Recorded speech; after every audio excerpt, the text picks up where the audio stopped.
খুবই দুঃখজনক যে আমাদের স্পোর্টসকে যেভাবে পলিটিসাইজ করা হয়েছে, বিসিবিতে তো কোনো ধারাবাহিকতার ব্রিজ হওয়ার কথা ছিল না।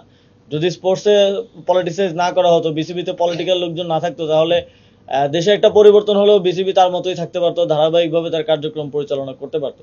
কিন্তু আমি যখন দায়িত্ব নিলাম, এসে বিসিবির কোনো ডিরেক্টরকে পাওয়া যাচ্ছিল না। তখন কারোর সাথে যে পরামর্শ করবো এমন একটা লোক পর্যন্ত ছিল না। তো স্টেক হোল্ডারদের সাথে কনসালটেশনের মাধ্যমে এবং গঠনতান্ত্রিক অনেক জটিলতা ছিল, সেগুলো দেখে নিয়মতান্ত্রিক উপায়ে আমরা বিসিবির যেই আইসিসির যেই ফ্রেমওয়ার্ক আছে তার মধ্যে থেকে নিয়মতান্ত্রিকভাবে আমরা বিসিবিতে পরিবর্তনটা এনেছি। এবং এটা বাস্তব যে জোড়াতালি দিয়ে চলছে, কারণ অনেক ডিরেক্টররা এখন নেই। এবং কিভাবে নতুন ডিরেক্টর বা আমরা যে বিসিবির গঠনতন্ত্র আছে তার ভিত্তিতে নতুন ডিরেক্টরদেরকে আমাদের নিতে হবে। এবং সেটা নেওয়ার ক্ষেত্রেও কিছু চ্যালেঞ্জ আছে, যেমন আমাদের ক্রীড়া সংস্থাগুলো এখনো পুনর্গঠন হয়নি, পুনর্গঠনের কার্যক্রম চলমান আছে, আপনারা জেনেছেন।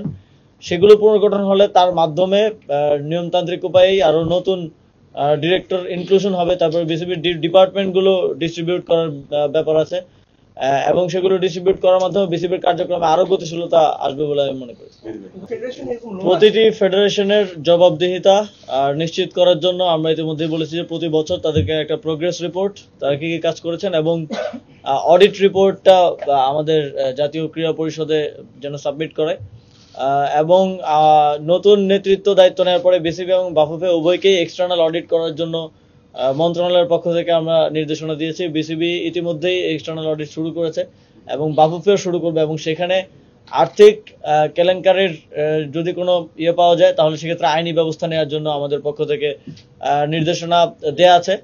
এবং যেহেতু এই প্রতিষ্ঠানগুলো স্বায়ত্তশাসিত, আপনারা জানেন, মন্ত্রণালয় তার পরামর্শ এবং কিছু ক্ষেত্রে যদি আমরা আরেকটু এক্সপ্লাইট করতে পারি, আমরা একটু নির্দেশনা দেওয়ার চেষ্টা করি। এবং ফেডারেশনগুলো পুনর্গঠনের কার্যক্রম চলমান আছে।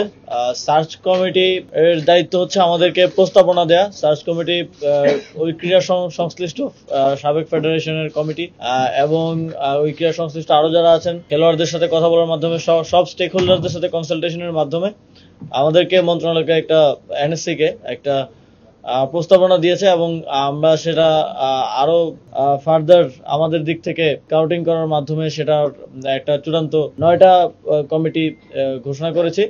এর মধ্যে কিছু অভিযোগ এসেছে, সেই অভিযোগের ব্যাপারে আমরা ইতিমধ্যেই ব্যবস্থা নিয়েছি এবং পরিবর্তন করা হয়েছে তার ভিত্তিতে।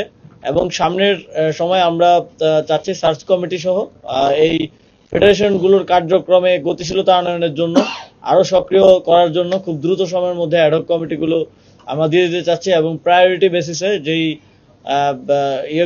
যেই ফেডারেশনগুলোর সামনে কোনো টুর্নামেন্ট আছে বা বিশেষ কোনো খেলা আছে, প্রায়োরিটি বেসিসে আমরা কমিটিগুলো খুব দ্রুত সময়ের মধ্যে দিয়ে দেব।